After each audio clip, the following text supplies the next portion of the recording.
Capítulo 26. Dad de gracia lo que de gracia recibisteis. Contenido. El don de curar. Oraciones pagadas. Mercaderes expulsados del templo. Mediunidad gratuita. Fin del contenido. Subtítulo: El don de curar. 1. Devolved la salud a los enfermos, resucitad a los muertos, curad a los leprosos, expulsad a los demonios. Dad de gracia lo que de gracia recibisteis. San Mateo 10, 8. 2. Dad de gracia lo que de gracia recibisteis, dice Jesús a sus discípulos. Con esa recomendación él prescribe que nadie debe cobrar lo que no ha pagado.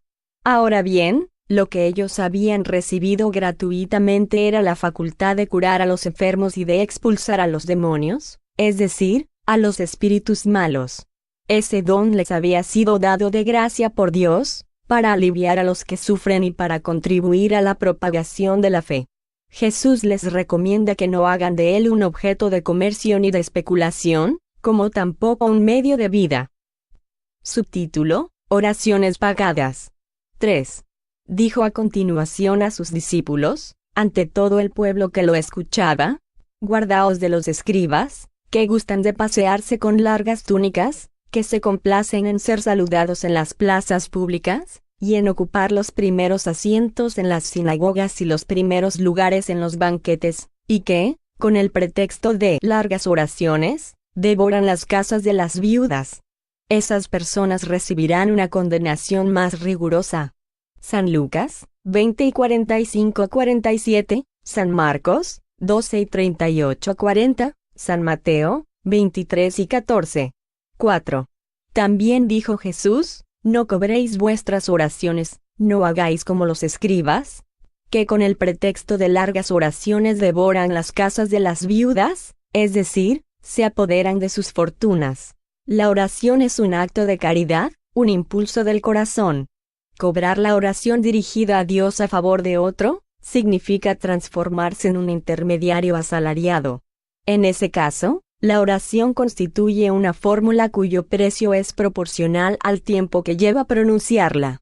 Ahora bien, una de dos: Dios mide o no mide sus gracias por el número de palabras. Si fueran necesarias muchas, ¿por qué se dicen pocas o casi ninguna por el que no puede pagar? Eso es una falta de caridad. Si una sola es suficiente, el exceso es inútil. ¿Por qué cobrarlas, entonces? Quien procede así, incurre en una prevaricación. Dios no vende los beneficios que concede. ¿Por qué, entonces, alguien que ni siquiera es el distribuidor de esos beneficios, que no puede garantizar su obtención, habría de cobrar un ruego que tal vez no produzca ningún resultado? Dios no puede subordinar un acto de clemencia, de bondad o de justicia que se solicita su misericordia, a una suma de dinero. De lo contrario, si la suma no se llegara a pagar, o fuese insuficiente, la justicia, la bondad y la clemencia de Dios quedarían suspendidas. La razón, el buen sentido y la lógica dicen que Dios, la perfección absoluta, no puede delegar en seres imperfectos el derecho a determinar un precio para su justicia. La justicia de Dios es como el sol, existe para todos, tanto para el pobre como para el rico. Si se considera inmoral traficar con las gracias de un soberano terrenal, ¿acaso sería lícito venderlas del soberano del universo? Las oraciones pagadas presentan otro inconveniente: quien las compra, la mayoría de las veces supone que está dispensado de orar, porque considera que ha cumplido a partir del momento en que entregó su dinero. Es sabido que los espíritus se conmueven por el fervor del pensamiento de quien les demuestra interés. ¿Cuál puede ser el fervor del que traslada a un tercero el encargo de orar por él mediante un pago?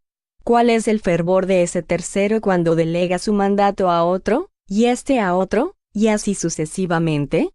¿No será esto reducir la eficacia de la oración al valor de una moneda corriente? Subtítulo: Mercaderes expulsados del templo. 5. Vinieron luego a Jerusalén, y Jesús, entrando en el templo, comenzó a expulsar de allí a los que vendían y compraban, derribó las mesas de los cambistas, y los puestos de los que vendían palomas, y no consentía que nadie transportara utensilio alguno por el templo. Y también los instruía, diciéndoles: ¿no está escrito? Mi casa será denominada casa de oración para todas las naciones. Sin embargo, vosotros habéis hecho de ella una cueva de ladrones. Los principales de los sacerdotes, al oír eso, buscaban la forma de matarlo, porque le tenían miedo, pues todo el pueblo estaba maravillado de su doctrina. San Marcos, 11 y 15 a 18, San Mateo, 21 y 12 y 13. 6. Jesús expulsó a los mercaderes del templo. Condenó de ese modo el tráfico de las cosas santas en cualquier forma que fuere.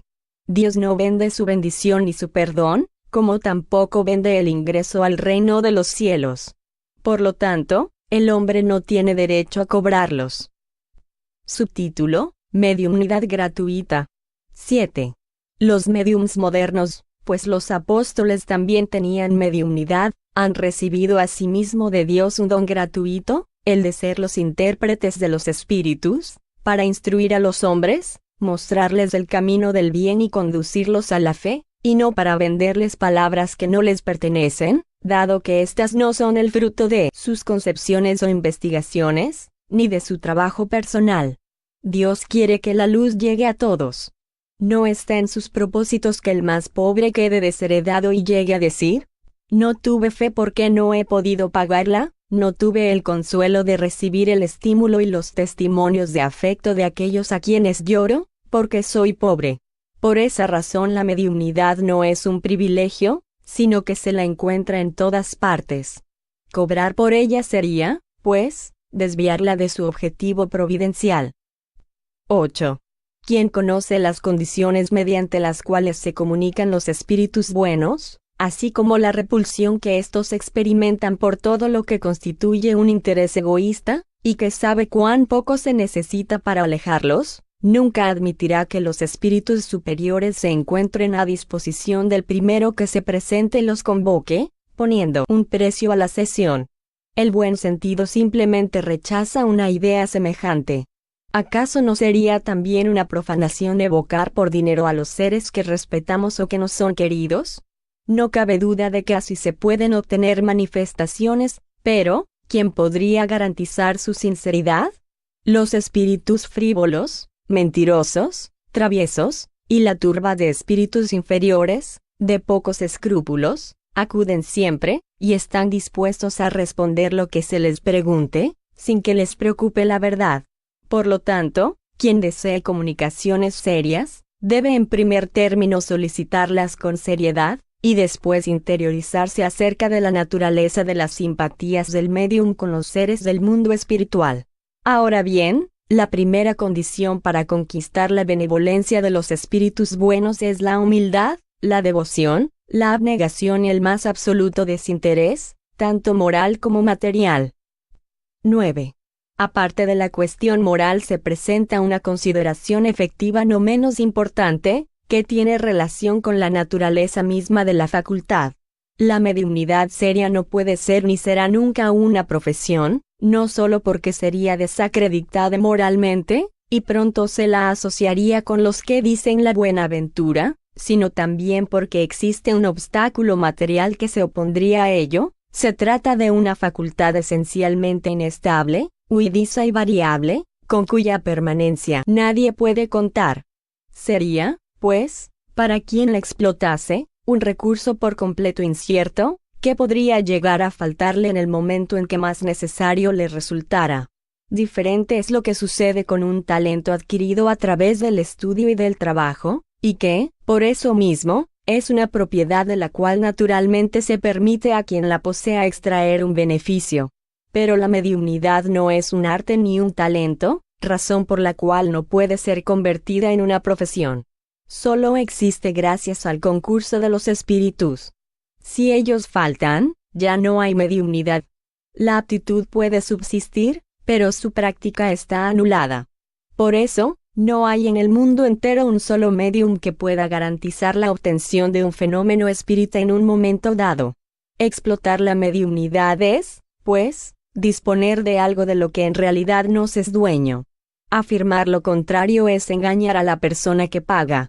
Más aún, el medium no dispone de sí mismo, sino de los espíritus, de las almas de los muertos, a cuya colaboración él pone precio.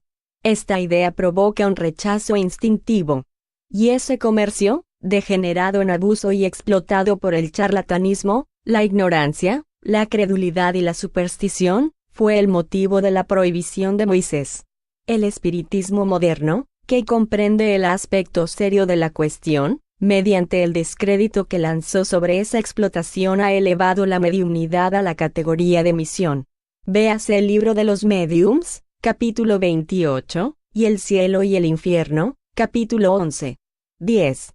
La mediumnidad es una cosa santa, que debe ser practicada con santidad y religiosamente. Si existe una clase de mediumnidad que requiere esa condición de un modo aún más absoluto, esa es la mediumnidad curativa. El médico brinda el fruto de sus estudios, que muchas veces ha realizado a costa de penosos sacrificios. El magnetizador entrega su propio fluido, y a menudo incluso su salud. Ambos pueden ponerles precio. En cambio, el medium curador transmite el fluido saludable de los espíritus buenos, de modo que no tiene el derecho de venderlos. Jesús y los apóstoles, aunque eran pobres, no cobraban las curaciones que producían. Así pues, quien no tenga de qué vivir, busque recursos en cualquier parte, menos en la mediumnidad. Si es necesario, que no le consagre más que el tiempo de que pueda disponer materialmente. Los espíritus tendrán en cuenta su devoción y sus sacrificios, mientras que se apartan de quienes los utilizan como un escalón para elevarse.